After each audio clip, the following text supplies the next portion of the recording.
ಹಾ, ನಾಳೆ ಅದೇ ಮುಖ್ಯಮಂತ್ರಿಗಳು 11:30ಗೆ ಬರ್ತಾರೆ. ಎಲ್ಲಿ ಲ್ಯಾಂಡ್ ಆಗ್ತಾರೆ ಸೈನ್ಸ್ ಸ್ಕೂಲ್ನಲ್ಲಿ. ಉಳಿದ ಸಚಿವರು ಕೂಡ ಉಪಮುಖ್ಯಮಂತ್ರಿಗಳು ಬರ್ತಾರೆ. ರಾಮಲಿಂಗ ರೆಡ್ಡಿ ಅವರು, ಕೃಷ್ಣ ಬೈರೇಗೌಡರು ಬರಬೇಕಾಗಿತ್ತು. ಅವ್ರಿಗೆ ಬೆಂಗಳೂರಿನಲ್ಲಿ ದಿಲ್ಲಿಯಲ್ಲಿ ಒಂದು ಮೀಟಿಂಗಿಗೆ CM ಅವರು ಡೆಪ್ಯೂಟ್ ಮಾಡಿದ್ದಾರೆ. ಅವ್ರನ್ನ ಲಕ್ಷ್ಮೀ ಹೆಬ್ಬಾಳಕರ್ ಅವರು ಬರ್ತಾರೆ. ಬೈರತಿ ಸುರೇಶ್ ಅವರು ಬರ್ತಾರೆ. ಇವರೆಲ್ಲರೂ ಕೂಡ ಭಾಳ ಸಚಿವರೆಲ್ಲರೂ ಕೂಡ ಬರ್ತಾರೆ. ಶಾಸಕರು, ನಮ್ಮ ಜಿಲ್ಲೆಯವರು, ಸಚಿವರು ಎಲ್ಲರೂ ಕೂಡ ನಾವು ಇರ್ತೀವಿ. ತದನಂತರ ಅವರು ಕೇಂದ್ರ ಬಸ್ ನಿಲ್ದಾಣಕ್ಕೆ ಬಂದು ವೀರರಾಣಿ ಚೆನ್ನಮ್ಮನವರ ಒಂದು ಮೂರ್ತಿ ಅನಾವರಣಗೊಳಿಸಿ, ಆಮೇಲೆ ಕೇಂದ್ರ ಬಸ್ ನಿಲ್ದಾಣಕ್ಕೆ ವೀರರಾಣಿ ಕಿತ್ತೂರು ಚೆನ್ನಮ್ಮ ಬಸ್ ನಿಲ್ದಾಣ ಅಂತ ನಾಮಫಲಕವನ್ನು ಕೂಡ ಅನಾವರಣಗೊಳಿಸಿ, ತದನಂತರ ಅವರು ಇಲ್ಲಿ ಬರ್ತಾರೆ.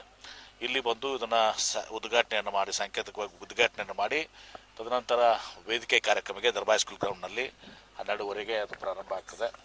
ಅಲ್ಲಿ ಪ್ರಮುಖವಾಗಿ ಕಾರ್ಯಕ್ರಮಗಳ 3 ಘಟ್ಟ. ಅದರಲ್ಲಿ ಒಂದು ವೀರರಾಣಿ ಚೆನ್ನಮ್ಮನವರ ಒಂದು ಕಾರ್ಯಕ್ರಮದ ಬಗ್ಗೆ ಅಲ್ಲಿ ಇರುವಂಥದ್ದು. ತದನಂತರ ಸರ್ಕಾರಿ ಏನು ಕಟ್ಟಡಗಳ ಉದಾಹರಣೆಗಾಗಿ ಈಗ 3 ಬಾರಿ ನಮ್ಮ ಡಿಸ್ಟಿಕ್ ಕಾಂಪ್ಲೆಕ್ಸ್ಗೆ ಭೂಮಿ ಪೂಜೆ ಆಗಿತ್ತು. ಈಗ ನಾವು ಭೂಮಿ ಪೂಜೆ ಮಾಡ್ತಾ ಇಲ್ಲ. ನಾವು ಕೆಲಸಕ್ಕೆ ಟೆಂಡರ್ ಕರೆದು ಕೆಲಸಕ್ಕೆ ನಾಳೆ ವರ್ಕ್ ಆರ್ಡರ್ ಕೊಟ್ಟಿದ್ದೀವಿ, ಚಾಲನೆ ಮಾಡ್ತಾ ಇದ್ದೀವಿ. ಕಾಮಗಾರಿಗೆ ಚಾಲನೆ ಕೊಡ್ತಾ ಇದ್ದೀವಿ. ಅದ್ರ ಜೊತೆಗೆ ಇನ್ನು ಉಳಿದ ಅರ್ಬನ್ ಡೆವಲಪ್ಮೆಂಟ್ನ ಅನೇಕ ಕೆಲಸಗಳಿದ್ದಾವೆ, ವಿವಿಧ ಇಲಾಖೆಗಳಿದ್ದಾವೆ. ಅವೆಲ್ಲನೂ ಕೂಡ ಮುಖ್ಯಮಂತ್ರಿಗಳು ಆ ಎಲ್ಲ ಇದನ್ನ ದಿವಸ ಭೂಮಿ ಪೂಜೆ ಮತ್ತು ಉದ್ಘಾಟನೆ ಮಾಡ್ತಾರೆ. ತದನಂತರ 3ನೇದಾಗಿ ನಾನು ನಿನ್ನೆ ಹೇಳಿದ್ದೀನಿ, ನಮ್ಮ ಮುಖ್ಯಮಂತ್ರಿಗಳಂತ ಸಿದ್ದರಾಮಯ್ಯನವರು ಒಂದು ಈ ರಾಜ್ಯದಲ್ಲಿ ಒಂದು ಹೊಸ ಇತಿಹಾಸವನ್ನು ನಿರ್ಮಾಣ ಮಾಡಿದ್ದಾರೆ. ಹಿರಿಯರಾದಂಥ ದಿವಂಗತ ದೇವರಾಜ ಅರಸು ಅವರು ಇಲ್ಲಿವರೆಗೆ ಅತ್ಯಂತ ದೀರ್ಘಾವಧಿ ಇವತ್ತೊಂದು ಹೊಸ ಮುಖ್ಯಮಂತ್ರಿಗಳು ಅಂತ ಹೇಳಿ ಹೆಸರನ್ನು ಪಡ್ಕೊಂಡಿದ್ರು. ನಮ್ಮ ಮುಖ್ಯಮಂತ್ರಿಗಳು ಆ ಒಂದು ಇದನ್ನು ದಾಟಿ ಈಗ 2ನೇ ದಿವಸ ಆಗಿದೆ. 3ನೇ ದಿವಸಕ್ಕೆ ಇವತ್ತು ವಿಜಯಪುರ ಬರ್ತಾ ಇದ್ದಾರೆ. ಹೀಗಾಗಿ ಇಲ್ಲಿ ಅವರಿಗೆ ಒಂದು ವಿಶೇಷ ಗೌರವವನ್ನು ಅವತ್ತು ಸಹ ಮಾಡುವಂಥದ್ದನ್ನು ಕೂಡ ಮಾಡ್ತಾ ಇದ್ದೀವಿ. ಅವ್ರಿಗೆ ವಿಶೇಷ ಗೌರವ ಸನ್ಮಾನ ಮಾಡ್ತಿದ್ದೀವಿ ಅಷ್ಟೇ, ಸನ್ಮಾನ ಮಾಡ್ತಾ ಇದ್ದೀವಿ. ಆಯ್ತಲ್ಲ, ಇದು ನಿಮಗೆ ಈ ಎಲ್ಲ ಕಾರ್ಯಕ್ರಮ ಬಿಟ್ಟು ನಿಮ್ಗೆ ಗೊಂದಲ ಸೃಷ್ಟಿ ಮಾಡೋದು. ನಾವು ಹೇಳಿದ್ದೀವಲ್ಲ, ನಮ್ಮ ಪಕ್ಷದಲ್ಲಿ ಹೈಕಮಾಂಡ್ ಸುಪ್ರೀಂ.